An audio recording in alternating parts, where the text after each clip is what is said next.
নমস্কাৰ ৰাইজৰ পদূলিত মনৰ কথা যি আমাৰ আড্ডা সেই আড্ডাত আমি উপস্থিত হৈছোহি কিছু সময় আগলৈকে আমি জুবিন গাৰ্গৰ কাহিৰীপাৰাৰ গৃহত উপস্থিত আছিলোঁ গৰিমা গাৰ্গ বৌ কান্দি কান্দি ভাগি পৰিছিল আমি সান্তনা দিয়াৰ ভাষা বিচাৰি পোৱা নাছিলোঁ পাপু হিচাপে পৰিচিত জুবিন গাৰ্গৰ দেউতা কপিল ঠাকুৰৰ কাষত আমি থিয় হৈ আছিলোঁ ক'বলৈ একো ভাষা নাছিল তেখেতে কিন্তু স্থিতপ্ৰজ্ঞৰ দৰেই আছিল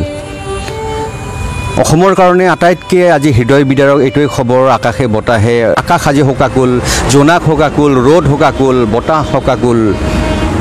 এই শোকাকুল সময় কিয় হৈছে আপোনালোক সকলোৱে জানে যে অকালতে জুবিন গাৰ্গৰ দৰে এই শতিকাৰ আটাইতকৈ শ্ৰেষ্ঠ গায়কজন আটাইতকৈ শ্ৰেষ্ঠ শিল্পীজন আটাইতকৈ শ্ৰেষ্ঠ মানৱতাবাদী ব্যক্তিজন আটাইতকৈ শ্ৰেষ্ঠ অসমীয়াজন এই শতিকাৰ আৰু মানৱ দৰদী ব্যক্তিগৰাকী আমাৰ মাজৰ পৰা হেৰাই গৈছে ভাষা নাই ক'বলৈ জুবিন গাৰ্গ যেতিয়া হাস্পতালত আছিলে তেতিয়া সদায় কবিতা এটা লিখিছিলোঁ হাজাৰ হাজাৰ অনুৰাগীয়ে শ্বেয়াৰ কৰিছিল আৰু কোনোবাই ভিডিঅ' কৰিও তেওঁক জগাবলৈ চেষ্টা কৰিছিল আজি জুবিন গাৰ্গ আমাৰ মাজত নাই কিন্তু ক'বলৈ মন গৈছে উঠা না জুবিন দা উঠা না এবাৰ উঠা না উঠা বতাহে জানো জিৰণি লয় বতাহে আমাক যোগায় অম্লজান উঠা ৰ'দক জানো বন্দী কৰিব পাৰে ৰাতিয়ে উঠা তুমি আকাশ উঠা তুমি আকাশ ডাৱৰে নাখিব পাৰে জানো নীলা উঠা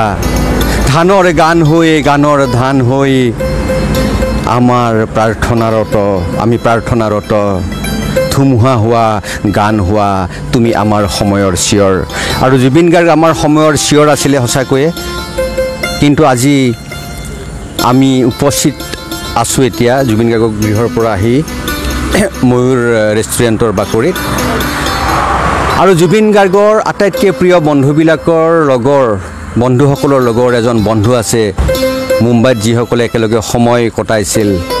দীপক দাস সকলোৱে জানে সংগীত শিল্পী দীপক দাস জুবিন গাৰ্গৰ আটাইতকৈ প্ৰিয় বন্ধুসকলৰ এগৰাকী প্ৰিয় বন্ধু আজি 1.5 মাহ আগতে দীপক দা আপোনাক জুবিন গাৰ্গে হঠাৎ মাতি লৈ গ'ল ঘৰলৈ জুবিন দাই আপোনাক কি কৈছিল আচলতে মই হঠাৎ লগ পালোঁ না প্ৰায় 10 মাহ 11 মাহমান লগ পোৱা নাই তাক কেতিয়াও আৰু মই মাজে মাজে ফোনত কথা পাতিছিলোঁ কিন্তু ফিজিকেলি মই লগ পোৱা নাছিলোঁ হঠাৎ গণেশগুৰিত বিশেষ এটা স্থানত মোক লগ পাই মোক মানে ক'লে তই মোৰ তাত আহ ৰাতি মই প্ৰথমতে অলপ এভইড কৰিলোঁ মানে আচলতে টোপনি ক্ষতি কৰিব নোৱাৰোঁ তাৰ লগত বহুত টোপনি ক্ষতি কৰিছোঁ এটা সময়ত গতিকে সেইটো মানে এটা নিজৰ ৰুটিনতে চলে গতিকে মোৰ পক্ষে সেইটো সম্ভৱ নহয় আৰু টোপনি ক্ষতি কৰাটো মই এনেই কৈ দিলোঁ আৰু তাক হ'ব দিয়া যাম কিন্তু মই মানে মনতে ভাবিছোঁ মই নাযাওঁ কিন্তু যেতিয়া সি 8:30 বজাত ফোন কৰিলে তই আহিবিনে তই আহ তই এইটো মাংস নাখাওঁ আজিকালি বোলো নাখাওঁ তোৰ কাৰণে মাছ বনাব দিছোঁ তই আহ তেতিয়া মই মানে উপায় নাই গ'লোঁ আৰু যোৱাৰ পিছত খুব এটা সুন্দৰ ৰাতি তাৰ লগত কটালোঁ বহুত ভাল লাগিলে আৰু আপোনাক স্বাস্থ্যৰ কি দিহা দিলে এইটো কথা মই ক'ব গৈ আছোঁ স্বাস্থ্য মানে মোৰ আজি যোৱা মানে 2023 পৰা অলপ লিভাৰৰ প্ৰব্লেম হৈছিলে স্বভাৱো বেয়া আছিল সি মোক মানে বহুতখিনি বুজালে বহুতখিনি টিপছ দিলে মানে কেনেকৈ স্বাস্থ্যৰ যতন ৰাখিব লাগে তাক মই সুধিলোঁ তোমাৰ ইমানৰ পিছতো তোমাৰ লিভাৰ চিভাৰ ঠিক আছে বা তোমাৰ চুগাৰ নাই প্ৰেছাৰ নাই কেনেকৈ সি মোক তেতিয়া এটা কথা ক'লে সুদীৰ্ঘ 20 বছৰ ধৰি তাৰ বডি ৱেইট মানে সি মেইনটেইন কৰে আৰু বডি ৱেইট কি 57 কিলো আছিলে জুবিন গাৰ্গৰ 57 সি মোক সুধিছিলে তোৰ কিমান আছে মইতো ক'লোঁ মোৰতো আজি 2-3 বছৰ আগলৈকে 84 আছিলে এতিয়া বহুত কমিল 66 সেনে গোটেই ৰাতিটো মানে বহুত কথা পাতিলোঁ আৰু মানে পৰৱৰ্তী পৰ্যায়ত কিবা কাম কৰাৰ পৰিকল্পনা আছিলে এই চিনেমাখন শেষ হোৱাৰ পিছত কিবা এখন চিনেমাৰ কাৰণে 2 মাহ ৰেষ্ট ল'ম তাৰপিছত আমি বহিম মই এইকেইদিন খুব ব্যস্ত আৰু মাজতে নলবাৰীলৈ আহোঁতে আপোনাৰ ঘৰলৈ ষ্টুডিঅ'লৈ আহিছিল তেখেত আহিছিলে ৰাতি মানে তাতো অহা টাইমটো জানাই আৰু তোমালোকে ৰাতি ফোন কৰিছে প্ৰায় 10:30 মান বজাত মই গৈ আছোঁ পাঠশালা বাহিৰ মোৰ ঘৰ আহি পেলাই প্ৰায় 12টামান বজাত ৰাতিপুৱা 3:30-4টামান বজাত ওলাই গ'ল আৰু আহি পেলাই আপোনালোক গৃহত কি কৰিলে মানে কি কথা পাতিলে আড্ডা মাৰিলে গান আহি পেলাই মানে আটাইতকৈ ভাল লগা কথাটো সি মোৰ মানে ল'ৰা আৰু মোৰ ল'ৰাৰ নামটো সেউ সুবৰ্ণ সিয়ে দিছিলে কেৱল 3 মাহ সময় ল'লে জন্মৰ পিছত সি ক'লে তই নাম চাম নাৰাখিবি যে তাৰ নামটো মই ৰাখিম ধুনীয়া এটা অসমীয়া নাম ৰাখিম 3 মাহ গ'ল আৰু তিনি মাহ পিছত সি নামটো ক'লে আৰু সেউ সুবৰ্ণ তাৰ নাম 2019 চনৰ মে' মাহত এদিন তাৰমানে মই তাৰ ওচৰত গ'লোঁ কাহিলী বা হেৰিত আছিলে এই খাৰগুলিত যাওঁতে মানে মোৰ ল'ৰাই পিয়ানো শিকি আছে সি গম পায় আৰু সি মোক ক'লে কৈ দিছোঁ এইটো কথাটো কৈ দিছোঁ যে দীপক দাসৰ পুত্ৰৰ নামকৰণ কৰিছিল জুবিন গাৰ্গে আৰু দীপক দাসৰ পুত্ৰ সেউ সুবৰ্ণ বৰ্তমান কলকাতাৰ ৰবীন্দ্ৰ ভাৰতীৰ এগৰাকী সংগীতৰ ছাত্ৰ আৰু খুব ভাল গায়ক আৰু এৰেঞ্জাৰ হয় জুবিন গাৰ্গৰ প্ৰথমখন পিয়ানো তাত এতিয়াও নামটো লিখা আছে দীপক দাসৰ ঘৰত জিলিকি আছে সেই পিয়ানোখন দীপক দাসৰ পুত্ৰক উপহাৰ দিছিল জুবিন গাৰ্গে হয় হয় হয় হয় তেতিয়া এই মে' মাহ আছিলে মে'ৰ মানে 29 তাৰিখ আছিলে সি মোক যেতিয়া ক'লে বোলে তাক কি পিয়ানো দিছা মই এখন কম দামী পিয়ানো দিছোঁ আমিতো ইমান দামী পিয়ানো দিব নোৱাৰোঁ তেতিয়া সি মোক উইলিংলি ক'লে এইখন লৈ যা বুলি তেতিয়া মই অলপ সময়ৰ কাৰণে ষ্টপ হৈ গ'লো এইখন লৈ যাম জানো লৈ যায় এতিয়া ল'ৰা এটাক ক'লে চাদনীখন চাফা কৰি দীপকে লৈ যাব মই লৈ আহিলোঁ আৰু মোৰ ল'ৰা কেনেকুৱা ফূৰ্তি গতিকে এইগৰাকীয়ে জুবিন গাৰ্গ নিজৰ জীৱনৰ প্ৰথমখন পিয়ানো দীপক দাস তেখেতৰ প্ৰিয় বন্ধু দীপক দাসৰ পুত্ৰ সেউ সুবৰ্ণক দি দিছিল চিৰদিনৰ কাৰণে আৰু সেইখন এতিয়াও আছে দীপক দাসৰ ষ্টুডিঅ'ত আৰু আমি সেইখনো দেখুৱাম কিছু সময় পিছত এটা ৰাতিৰ কথা মনত পৰে তেতিয়া বাঁহী এলবামৰ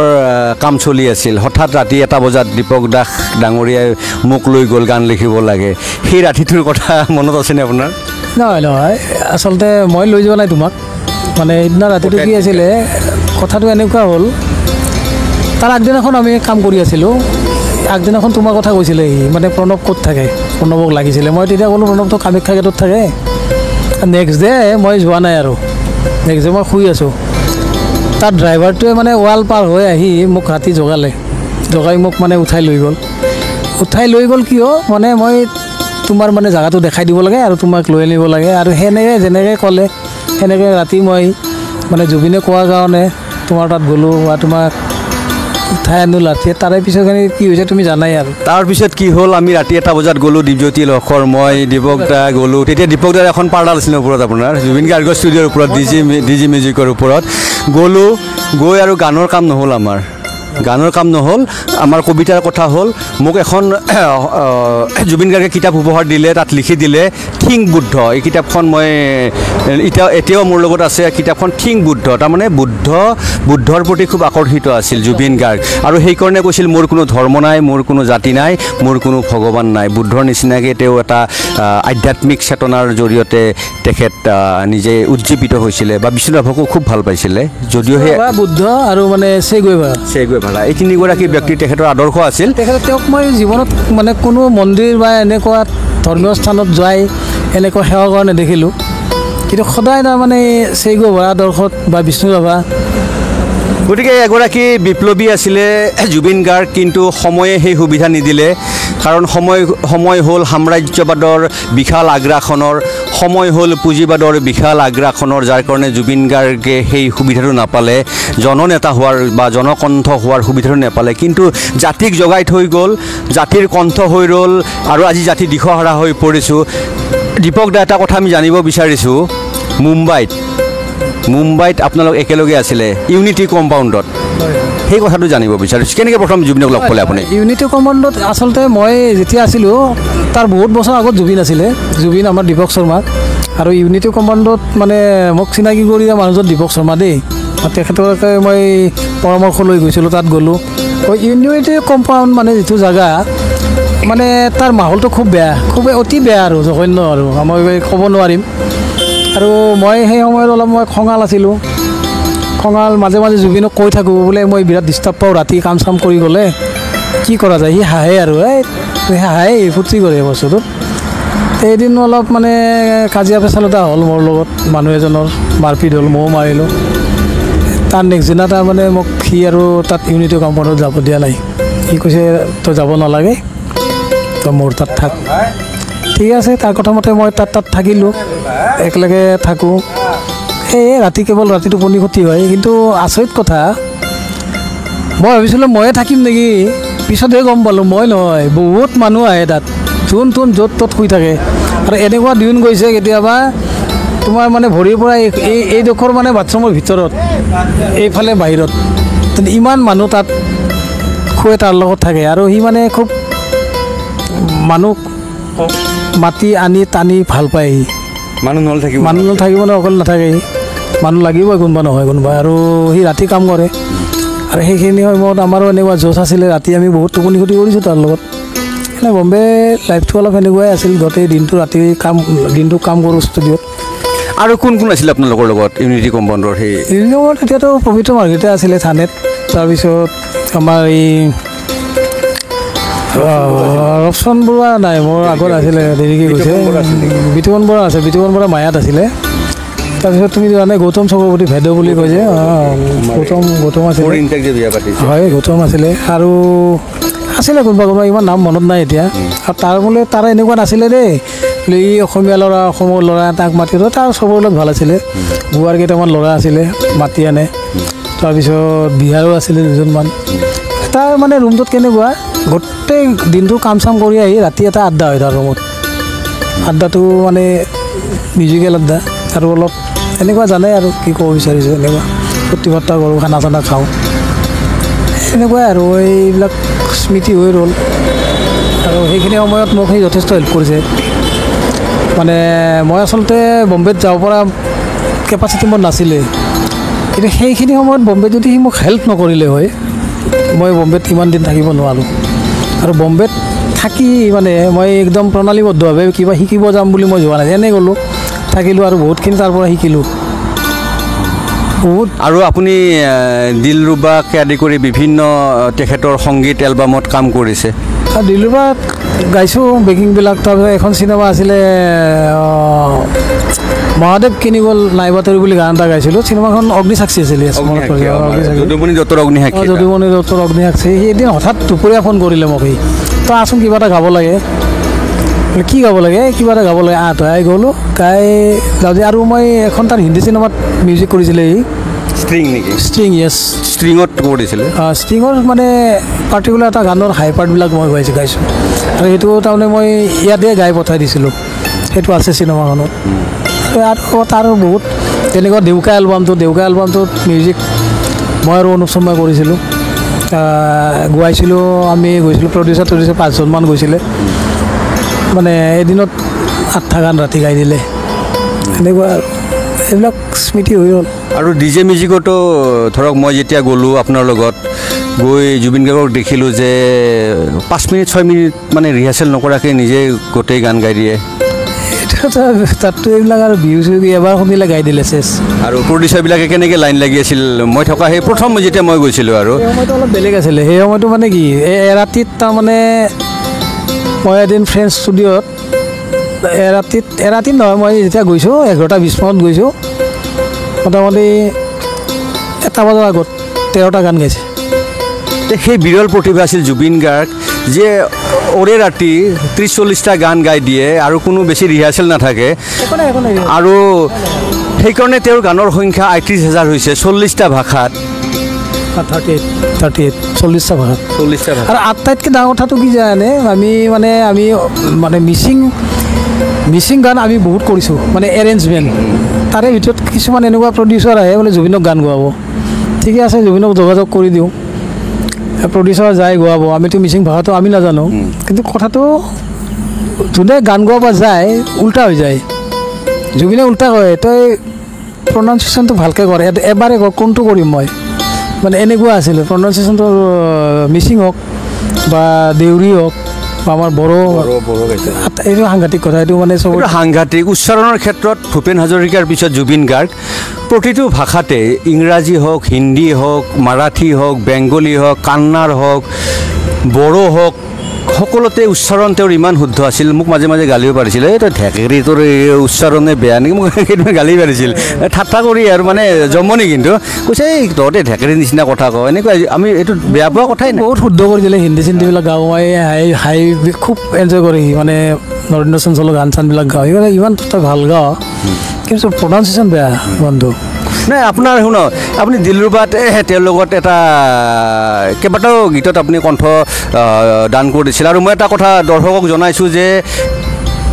দীপক দাস হ'ল নৰ্থ ইষ্টৰ আটাইতকৈ হাই স্কেলত গান গোৱা গায়ক আৰু কেইবাটাও এলবাম আছে তুমি আঁতৰি যোৱা যাযাবৰী মন অজস্ৰ গান আছে তেখেতৰ হয়তো আৰু বহুতে কয় কৈলাশ খেৰৰ লগত কণ্ঠৰ অকণমান মিল আছে যিয়ে নহওক সেইটো আমি নকওঁ অকণমান দিলৰুবাৰ সেই এটা আপুনি যে হেৰি কৰিছিলে গান একচুৱেলি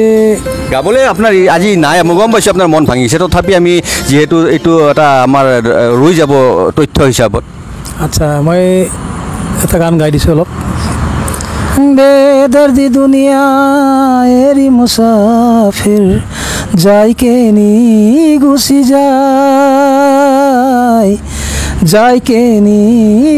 যায় বিচাৰি নাপায় মৰমৰ এটি ঘৰ অকলে অকলে মুছাফিৰ গুচি যায় দিলৰে দৰদি তাৰ বিনখনি বাই অকলে অকলে মুছাফিৰ গুচি যায় দিলৰে দৰদি তাৰ বিনখনি বাই অকলে অকলে মুছাফিৰ গুচি যায় গতিকে দিলৰুবাকে আদি কৰি বিভিন্ন এলবামত দীপক দা কিন্তু জুবিন গাৰ্গৰ সহযোগী হিচাপে আছিলে যদিও নামবিলাক বহুতে নাজানে চিনেমাতো অভিনয় কৰিছিলে আপুনি তুমি মোৰ মাথো এইটো এটা ইণ্টাৰেষ্টিং কথা মানে তেতিয়া মই 1998ত বম্বেত আছিলোঁ তেতিয়া বম্বেত থাকোঁতে এনেকুৱা কথা এটা আলোচনা হ'ল আৰু এন কে প্ৰডাকশ্যনৰ বেনাৰত মানে চিনেমা এখন বনাব জুবিনে বনাওঁ মানে যদি ভাবি ল'লে মানে গোটেই কিতাপ কিনি ষ্টাডি আৰম্ভ হৈ গ'ল জুবিনৰ আৰু মই এদিন এনেই কৈ দিলোঁ আৰু মই এটা কেৰেক্টাৰ কৰিম দেই সি মোক সুধিছে তই জীৱনত ড্ৰামা কৰি পাইছ তেতিয়া তাক মই কনফিডেণ্টলি কৰোঁ কি কথা কোৱা মই ড্ৰামা কৰিলে মানে পাওঁৱে তুমি মোৰ চাৰ্টিফিকেট চাবা নেকি এনেকৈ কৈছিলোঁ তাক তই সঁচাকৈ কোৱা নাই তই পাৰিবি হৈছে তই জমাই থাক তই কমেডি কেৰেক্টাৰ এটা দিম সেনেকৈ সিও এনেকৈ ক'লে মই কিন্তু চিৰিয়াছলি লোৱা নাই কথাটো কিন্তু যেতিয়া গুৱাহাটী আহিলে আমিও গুচি আহিলোঁ পবিত্ৰ মাৰ্ঘেৰিটা মই একেদিনাই আহিছোঁ বম্বেৰ পৰা দুটাই গুচি আহিছোঁ আহি একেলগে আছিলোঁ কলনীৰ ঘৰত এই ৰেল কলনীত তোমালোকে গৈছা তাতে তাৰমানে কি হ'ল সঁচা মোৰ এটা কেৰেক্টাৰ লিখি আছে আৰু সেনেকৈ কেৰেক্টাৰ এটা কৰিলোঁ ভালো লাগিছিল কৰি কিন্তু কথা হ'ল কি গোটেই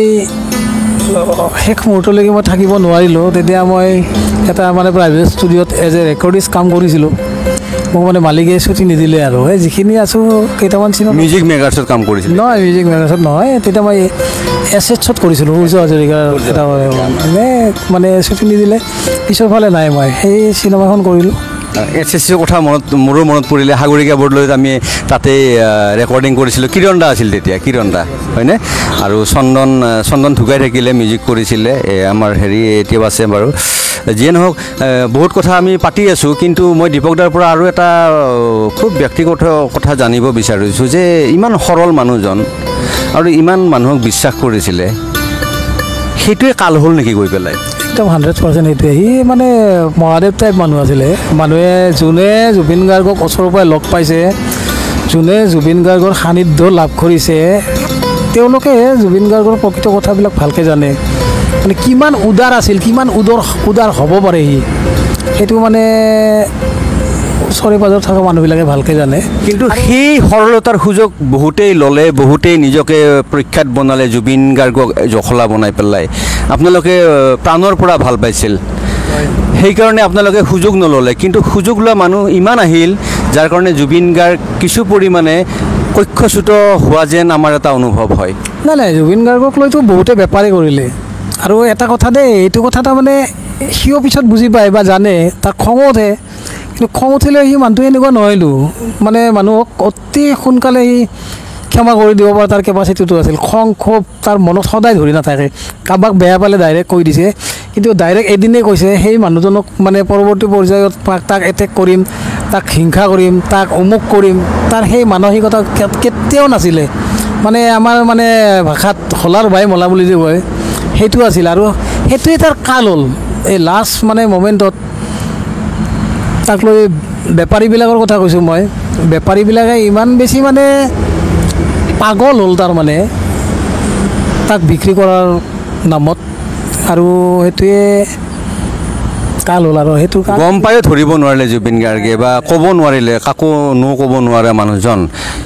আপোনাৰ বিপদৰ সময়ত যে আপুনি কৈছিলে আপোনাৰ এটা বিৰাট বিপদ আহিছিলে জীৱনত আপোনাৰ 1 লাখ টকা লাগে তেতিয়া আপুনি জুবিন গাৰ্গৰ ওচৰলৈ গৈ বন্ধু হিচাপত সেইটোতো বাৰু হয়ে মোৰ মানে যেতিয়া দাদা ঢুকাইছিলে দাদা ঢুকাৰ সময়তো সি ফোন কৰিছিলে দেই জুবিন গাৰ্গে কি জানে জুবিন গাৰ্গে ফোন এটা কৰি মই আছোঁ বুলি কোৱাটোতে মানে বহুত ডাঙৰ কথা মই এটা সাহস পাওঁ বাবাৰ জন্মৰ সময়তো সি ফোন কৰিছে কলিকতাত আছিলে আৰু মই এবাৰ ইমান বেছি বিপদত পৰিছিলোঁ 2002 চনৰ কথা এইটো মানে কিয় বিপদ পৰিছিল ইমান বহলাই ক'ব নোৱাৰোঁ মই কিন্তু মোক মানে পইচাৰ প্ৰয়োজন তাৰমানে মই পাগল হৈ গৈছোঁ হঠাৎ দেখিলোঁ তিনিআলিত জুবিনৰ গাড়ীখন দেখি ভাবিলোঁ এইখিনি ওচৰ পাজৰে আছে এখন চেলুনত সি মানে দাড়ি কাটি আছে মোক সি গ্লাছত দেখিলে চেলুন নে পাৰ্লাৰ জেন্টছ পাৰ্লাৰ মানে দাড়ি কাটি আছে ই মোক ক'লে ক'ৰ পৰা আহিলি বোলে মই তোমাৰ গাড়ীখন দেখি ৰখিলোঁ মই বিৰাট বিপদত পৰিছোঁ মই কোন আছে কোন নাই মই চোৱা নাই দেই মানে সেইখিনি সময়ত মোৰ এনেকুৱা কণ্ডিশ্যন মই বিৰাট বিপদত পৰিছোঁ মোক অলপ হেল্প লাগে কি হেল্প মোক পইচা লাগে টকা লাগে আৰু কিমান বোলে 1 লাখ টকা বা 1 লাখ টকা হ'ব দে এনেকৈ সোধা নাই কিন্তু কিয় লাগে কি কথা কেতিয়া লাগে আজি লাগে বোলে তই আহিবি 2টা বজাত মই দিনৰ 2টা বজাত গ'লোঁ সি শুই আছে তাক ডিষ্টাৰ্ব দিয়া নাই আৰু বহুত সময় ৰখিলোঁ ৱেইট কৰিলোঁ তাৰপিছত জগালোঁ তাক জগাৰ পিছত ক'লে তই পইচাটোৰ কাৰণে আহিছে ন বোলে যা মানে নাম নকওঁ মই অমুকক মই ফোন কৰি দিছোঁ তোক পইচাটো দি দিব যা সেই যোনে মোক পইচাটো দিছে তেওঁ কিন্তু বহুতবাৰ সুধিছে তোক কিয় লাগে জুবিনে কিয় দিয়ে কি কথা মই নকওঁ আৰু ইমান ডিটেইলছত কিন্তু তেওঁ এবাৰো মোক সোধা নাই আৰু পইচাটো ঘূৰাই দিয়াৰ সময়ত আপোনাক কি ক'লে জুবিন গাৰ্গে পইচাটো ঘূৰাই দিয়াৰ সময়ত ক'লে এই মোৰ পইচা কোনো ঘূৰাই নিদিয়ে যা লাষ্ট 20,000 এটা মানে দিব আছিলোঁ মই 20,000টো দিওঁতে সিদিনা ৰাতি সিমান 13টামান গান গাইছে ফ্ৰেণ্ডছত কিন্তু নল'লে পইচাটো কৈছে যে এইটো উল্টা সুদ দিলে জুবিন গাৰ্গ এইজন যিজনে পাবলগীয়া পইচাটো নলয় উল্টা সুদ দিলে ধাৰ লোৱা মানুহজনক এইজনে জুবিন গাৰ্গ আৰু এই জুবিন গাৰ্গজনক আমি আৱিষ্কাৰ কৰিবলৈ বহুত সময় লাগিব প্ৰকৃত জুবিন গাৰ্গজনক আৰু যিগৰাকী ব্যক্তিয়ে দীপক দাক হাৰাশাস্তি কৰিছিলে এই ক্ষেত্ৰত জুবিন গাৰ্গে কৈ দিয়াৰ পিছতো সেই ব্যক্তিগৰাকীয়ে কিন্তু মই জনাত তেওঁৰ এটা সমস্যা হোৱাত কিবা হত্যাকাণ্ডৰ কেছত ফচাৰ পিছত আপোনাৰ মাটিডৰা কিন্তু এইটো উত্তৰ গুৱাহাটীত এটা মাটি আছিল সেইটো ল'বলৈ আহিছিলে নামজাৰি নহ'ল আপোনাক গতিকে আমি এনেদৰে জুবিন গাৰ্গৰ সম্পৰ্কে বহুত কথা পাতিলোঁ আপোনাৰ যিটো অনুৰাধাৰ কলনীৰ গৃহ আছিল তাততো পবিত্ৰ মাৰ্ঘেৰিটা এতিয়া আমাৰ মন্ত্ৰী শুই থাকে আপুনি এদিন যে দাখন লৈ খেদিলে নাই সেইটো এটা বেলেগ কেছ আছিলে সেইটো মানে ৰাতি তেতিয়া মানে কি হৈছিলে মই মানে পাৰ্টিকুলাৰ কিছুমান মাংস ভাল বনাওঁ এটা চবৰে হেভি হৈ গ'ল ৰপচন থাকে পবিত্ৰ থাকে আহে ৰাতি 1:30 2টাত তেতিয়া এদিন আহি মানে মোক এনেকৈ তুলিখন টানি মোক পেলাই দিলে মোক জগাই আছে মই উঠা নাই তেতিয়া মই মানে জুবিনো আছে সিদিনা জুবিন আছে যতীন বৰা আছে পবিত্ৰ আছে ৰপচন আছে আৰু এজন আছিলে বৰপেটাৰ মানুহ মই নামটো পাহৰিছোঁ দেই তাৰমানে মোৰ ইমান বেছি খং উঠিলে মই দাখন লৈ আঁঠুৱা কাটি দিলোঁ মানে তাৰপিছত মোক শুই থাকিব দিলে আৰু ৰাতিপুৱা উঠি চাইছোঁ মানে এই কোনোবা বাৰাণ্ডাত কোনোবাই ক'ৰবাত এনেকৈ খাই আছে সেইটো আৰু এনেকুৱা দিন আছিল তেতিয়া আমাৰ মানে ৰুমটো অলপ বেলেগ আছিল আৰু জুবিন আহে ভাল মানুহবিলাক আহে আৰু পৰিপাতি নাই ৰুমটো খুব লেতেৰা মানে সেইবিলাক কথা মনত পৰিলে অলপ বেয়া লাগে আৰু যদিও আমি অকণমান কথাবিলাক মনত পেলাই হাঁহি ফূৰ্তিৰে কথা পাতি আছোঁ আজি মন আমাৰ বহুত গধুৰ কাৰণ জুবিন গাৰ্গ এতিয়া নশ্বৰ ডে আহি আছে দিল্লীৰ পৰা আৰু কাইলৈ তেখেতক ৰখা হ'ব সৰুসজাই ষ্টেডিয়ামত মানে আজি ৰখা হ'ব সৰুসজাই ষ্টেডিয়ামত 1 নম্বৰ গেটেৰে সকলোৱে সোমাব লাগিব 3 নম্বৰ গেটেৰে প্ৰস্থান কৰিব লাগিব আৰু চৰকাৰে যদিও কৈছে মাত্ৰ 1 লাখ মানুহ হ'ব আমি ধাৰণা কৰিছোঁ 20 লাখৰ তলত কাইলৈ মানুহ নহয় কি কয় 1 লাখ মানুহতো সেইখিনি অঞ্চলতে আছেতো অকল সেইখিনিতে 1 লাখ মানুহ কি বেছি হ'ব কাৰণ অকল জুবিন গাৰ্গৰ ঘৰৰ ওচৰে পাজৰে 1 লাখ মানুহে ভিৰ কৰি আছে এতিয়া অজয় ফুকনে কৈছে যে ছ'চাইটিৰ কিবা সমস্যা হ'ব গতিকে কোনেও চিঞৰ বাখৰ নকৰিব এইটো মানিব জানো পাব্লিকে না পাব্লিক নামানে পাব্লিকে একদম উঠাবলৈ আছে বিশেষকৈ টিনেজাৰখিনি যিখিনি যুৱশক্তি পাগল হৈ আছে তাৰমানে আৰু মানে চেনেলৰ যোগেদি এটা মই কথা কওঁ মানে খুব শান্তিপূৰ্ণভাৱে অনুষ্ঠানটো মানে হৈ গ'লে ভাল অন্ত্যেষ্টিক্ৰিয়াটো মানে হৈ যোৱাটো বিচাৰোঁ মই যাতে কোনো ধৰণৰ অপ্ৰীতিকৰ ঘটনা নঘটে আৰু সকলোৱে ৰাগ খং চবৰে থাকে কিন্তু কালিৰ দিনটোত বা পৰহিৰ দিনটোত এই কামখিনি নোহোৱালৈকে তাৰমানে চবকে মই অনুৰোধ কৰিছোঁ কোনো যাতে জেং নকৰে, কোনো যাতে খং ক্ষোভবিলাক মানে ডমিনেট কৰিব চাই নিজে, সেইটো হ'লে ভাল লাগিব। মানে তেওঁ নিজেও মানুহ এনেকুৱা আছিলে, বেছি জেং য'ত নাছিলে, যি কাৰোবাক ভাল পাই ডাইৰেক্ট কৈছিলে, বেয়া পাই ডাইৰেক্ট কৈছিলে। গতিকে কোনোবাই দুখ কৰিছে, কিবা কৰিছে, আইন আছে, আইনে আমি সকলোকে এইটো অনুৰোধ জনাইছোঁ, অতি আৱেগিক হৈ কোনো অপ্ৰীতিকৰ যাতে পৰিস্থিতিৰ সৃষ্টি নহয়। জুবিন গাৰ্গক আমি যিমান ভাল পাইছিলোঁ, সেই ভাল পোৱাটো আমি প্ৰদৰ্শন কৰিব লাগিব অহা 2 দিন 3 দিন বা এমাহলৈকে। কাৰোবাৰ প্ৰতি ক্ষোভ ৰাখি আমি যদি পৰিস্থিতিটো আমি অপ্ৰীতিকৰ কৰোঁ, তেনেহ'লে জুবিন গাৰ্গৰ প্ৰতি হ'ব সেইটো অসন্মান। আৰু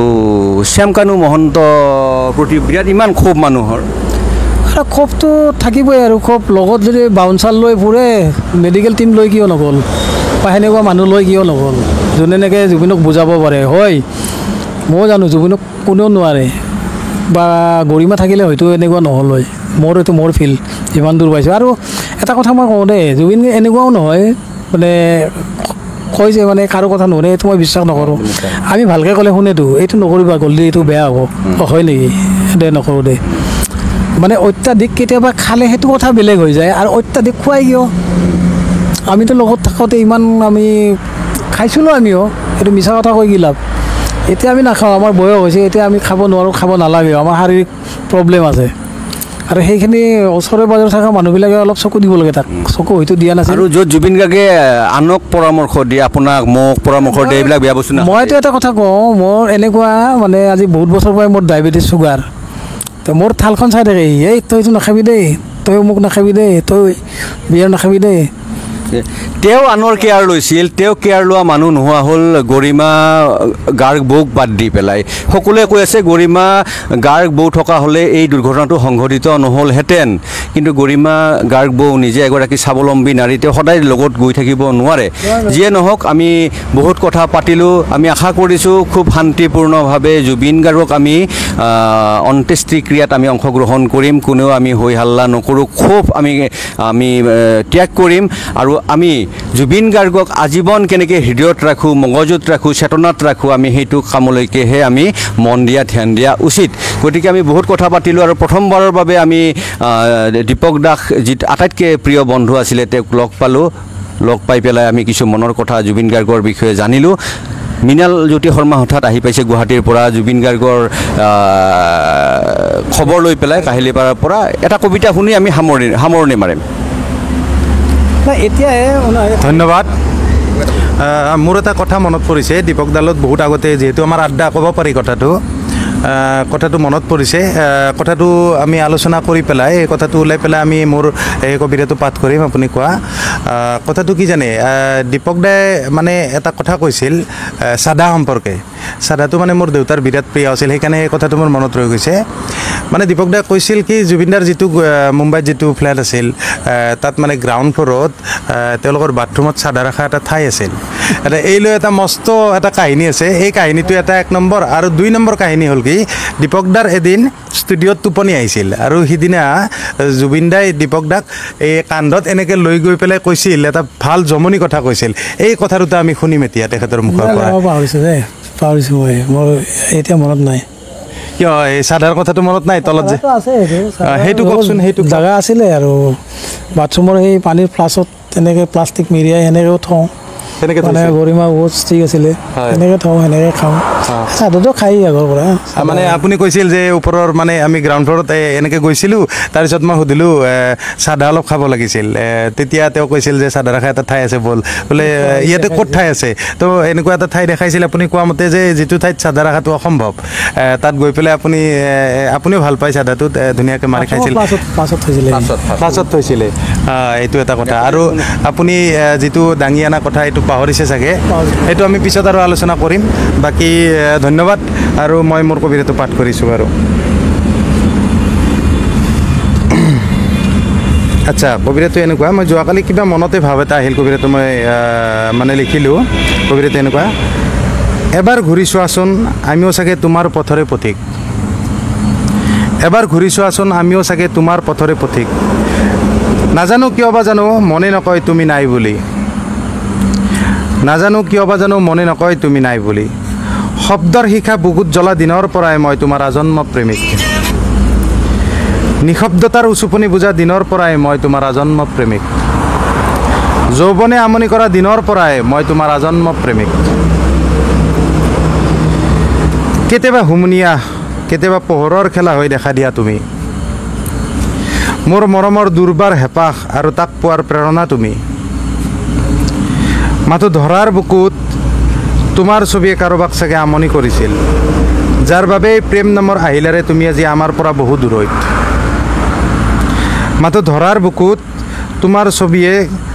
কাৰোবাক চাগে আমনি কৰিছিল যাৰ বাবে প্ৰেম নামৰ আহিলাৰে তুমি আজি আমাৰ পৰা বহু দূৰৈত এখুজি দুখুজিকৈ ভৰি দিয়া মায়াজালত তুমি চাগে এতিয়া এটা সুখৰ ভোটাতৰা এখুজি দুখুজিকৈ ভৰি দিয়া মায়াজালত তুমি চাগে এতিয়া এটা সুখৰ ভোটাতৰা মোৰ এটা অনুভৱ মই লিখিছিলোঁ কালি আজি প্ৰকাশ কৰিলোঁ প্ৰণৱদালৈ দিছোঁ মই মাইক্ৰফোনটো ধন্যবাদ মৃণাল খুব ধুনীয়াকৈ তুমি তোমাৰ অনুভূতি প্ৰকাশ কৰিলা আৰু এটা মই বিশেষ কথা কৈ সামৰিব বিচাৰিছোঁ আজি আমাৰ এই আড্ডাটো যে দুগৰাকী কিংবদন্তি গায়ক শিল্পী অসমৰ ভূপেন হাজৰিকা আৰু জুবিন গাৰ্গৰ মিল হয় ভূপেন হাজৰিকা তাৰমানে ছেপ্টেম্বৰত ঢুকাল 19 তাৰিখে ছেপ্টেম্বৰত 8 তাৰিখে ভূপেন হাজৰিকাৰ জন্মদিন নৱেম্বৰৰ 5 তাৰিখে ভূপেন হাজৰিকা ঢুকাল নৱেম্বৰৰ 18 তাৰিখে ইয়াৰ জন্মদিন চাওঁ এইটো এটা কথা যে ভূপেন হাজৰিকাৰ পিছত জুবিন গাৰ্গে অসমৰ একমাত্ৰ শিল্পী যাক মানুহে মনে প্ৰাণে হিয়াই কেনেকৈ ভাল পায় ক'বলৈ ভাষা নাই আজি সকলো অসমীয়াই কান্দিছে চকুলো টুকিছে এনেকুৱা এগৰাকী ব্যক্তি নাই কোনো ধনী দুখীয়া বুলি কথা নাই সকলোৱে কান্দিছে কিন্তু ভূপেন হাজৰিকাৰ মৃত্যু দিনটোত জন্মদিনটোত জুবিন গাৰ্গৰ মৃত্যু মাহ ভূপেন হাজৰিকাৰ জন্ম মাহত জুবিন গাৰ্গৰ মৃত্যু মাহ আৰু ভূপেন হাজৰিকাৰ মৃত্যু মাহত জুবিন গাৰ্গৰ জন্ম মাহ এই কথাবিলাকো কেতিয়াবা আশ্চৰ্যজনক লাগে যিয়ে নহওক জুবিন গাৰ্গ সদায় আমাৰ চেতনাত জীয়াই থাকিব আমাৰ হৃদয়ত জীয়াই থাকিব আৰু জুবিন গাৰ্গে নিজৰ গানেৰে জীয়াই থাকোঁতে অমৰত্ব লাভ কৰিছে কেৱল আমাৰ এটাই দুখ যে ইমান অকালতে মাত্ৰ 52 বছৰ বয়সতে জুবিন গাৰ্গ এটা দুৰ্ঘটনাত হেৰাই গ'ল সেইকাৰণে আমাৰ কিছু দুখৰ লগতে ক্ষোভো আছে যিয়ে নহওক জুবিন গাৰ্গ অমৰ হওক জয় জুবিন দা ইয়াকে কৈ ৰাইজৰ পদূলি মনৰ কথাৰ পৰা আমি আজি বিদায় লৈছোঁ ধন্যবাদ